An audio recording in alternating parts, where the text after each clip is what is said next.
Hey there. There are several places where my mind is at right now, but they're all converging on this one subject. So, when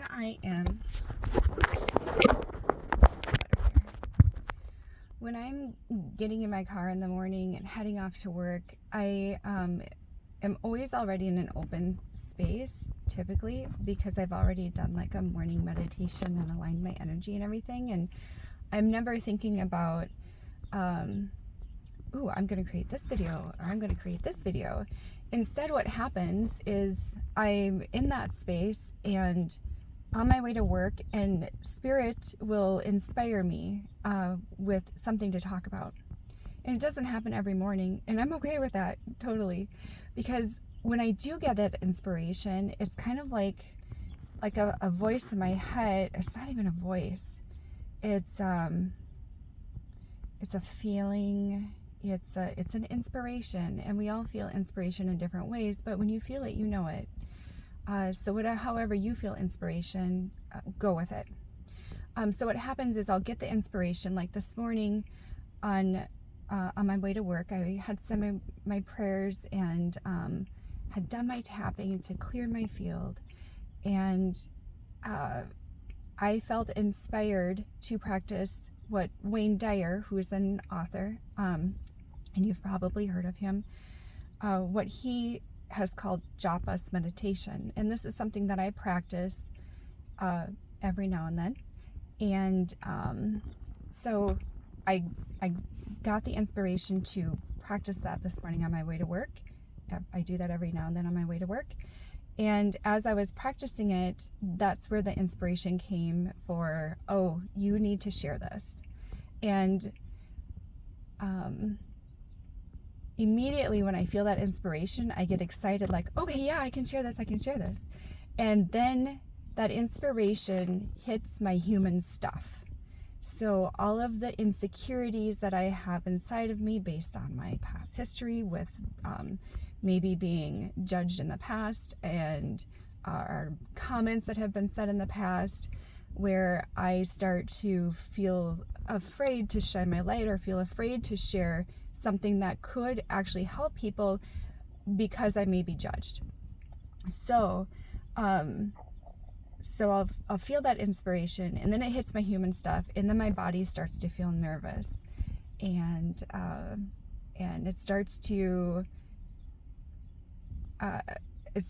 my thoughts will start to say, well, people might judge you about this, and they might judge you about that. And that's where I have a perfect opportunity to practice staying connected with my true self, my inner self, my inspiration, knowing that knowing what is it knowing? I'm not sure where I was going with that. It's just an opportunity for me to practice staying connected to myself. And so there's that I wanted to share. And then there's the Japa meditation. I've learned this described in two different ways, and I've practiced it in a couple different ways as well. So I've heard the way Wayne Dyer does it, and I've practiced it that way. But then there's also a way that I've practiced where you use mala beads and you concentrate on a mantra with each bead. If you don't know what mala beads are, it's a set of 108 beads. You hold it in your hand, you use it to practice mantras. Every mantra you say out loud, then you move to the next bead. You can also use it taking deep breaths, mala beads taking deep breaths, and every breath you move to a bead. And the really cool thing about that is you can meditate and focus on your mantra, not having to count your mantras, or focus on your breath, not having to count your breaths. You can let go of that heady stuff and just focus on the breathing, focus on the mantra. So the way that I've learned it practiced by Wayne Dyer, and this is going to get a little esoteric, which is where some of my human stuff comes in. With Wayne Dyer, he talks about how the essentially the mantra or the sound or vibration of the word ah connects you to source, connects you to God. If you ever read his book called Getting in the Gap, he'll explain in there in detail how all the different religions of the world, the higher power of those religions typically has the sound ah in it. So Christianity, we have God, and you can go on, whatever your religion is, you can relate to it however you want to, do your own research on that. There's other research that also talks about how sound vibration is healing in our bodies, and the sound of ah is like the universal sound for heart connection and resonance with your heart. The Heart Math group, I don't know if it's group, but Heart Math, if you ever look that up, they talk a lot about resonance and heart coherence. I feel like there was one more with the Lee Harris. If you've ever heard of Lee Harris, he channels spirit, and collectively they're called the Z's. And in his book one, or first book, or I forget exactly how he's titled it, they also talk about the sound of ah or ha, and how that connects with your heart and gets you back into your heart space. So back to Wayne Dyer and his Japa meditation.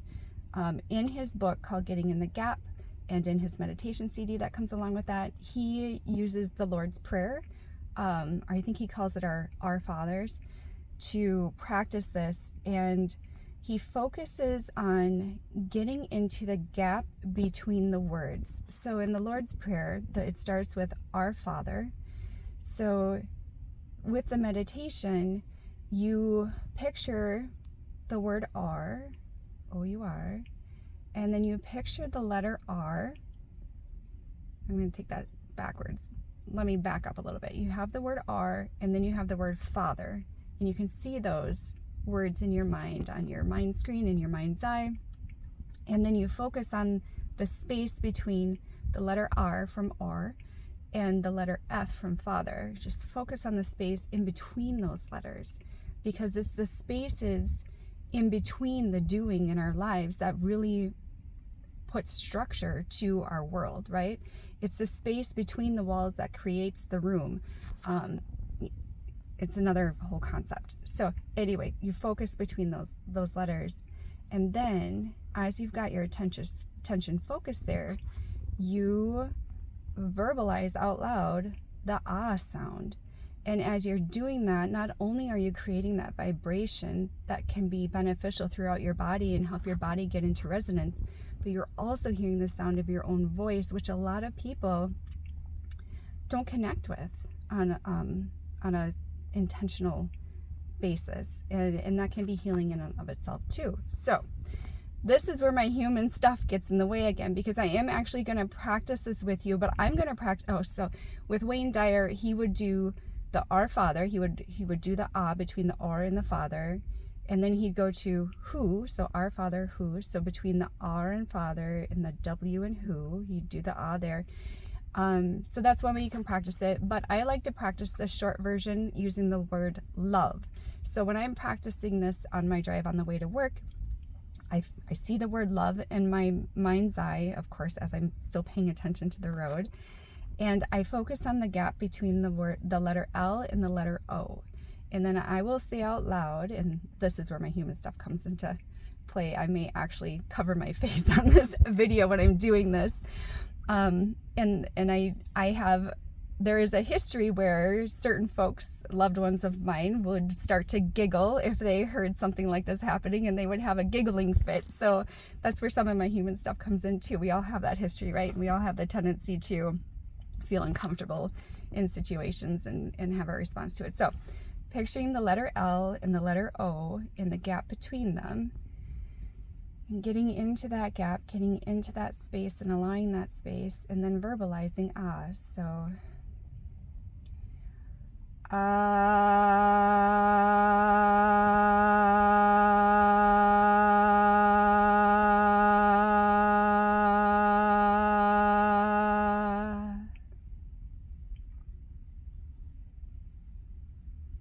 I usually do 2 ahs between each of the letters. So another ah.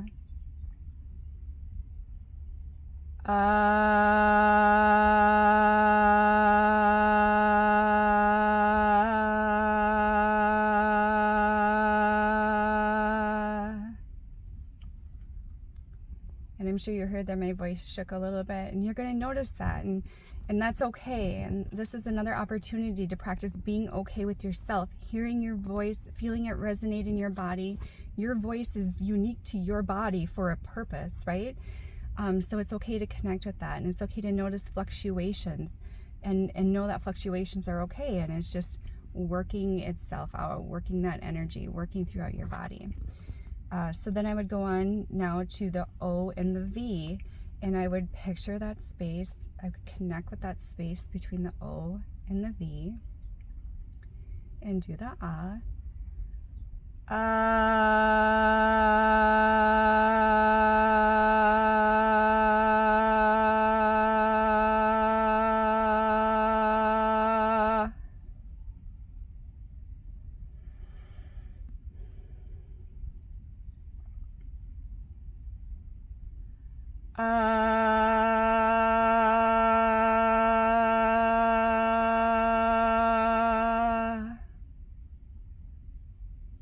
And sometimes your ahs may be longer, they may be shorter. Anything, it's okay. That's practicing.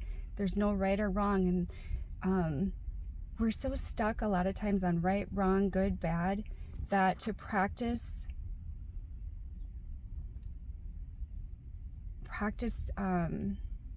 non-duality, practicing the non-duality of that can be a strange feeling for us. It can be different. We can find it challenging to release that there is no right, or to release the right and wrong, and be okay with that. There is no right or wrong, it just is. Okay, now moving to the V and the E, and focusing on the space between those letters, the V and the E. The V has a shape that goes up, the E is straight down, and that space in between there.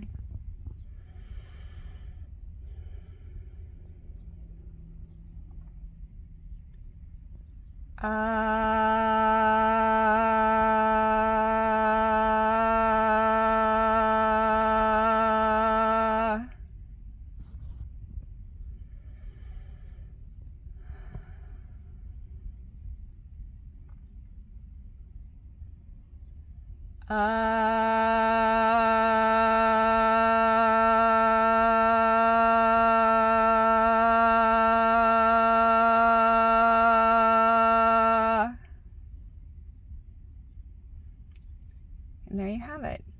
That is one way that I practice Japas meditation according to Wayne Dyer's definition of Japas on my way to work. I hope that this has been helpful. It would be super cool to hear how you practice meditation, any kind of meditation, how you practice getting into the gap, or how you even see the gaps in life, the space in life, as contributing to that structure and how life is built. So have a great day. Bye.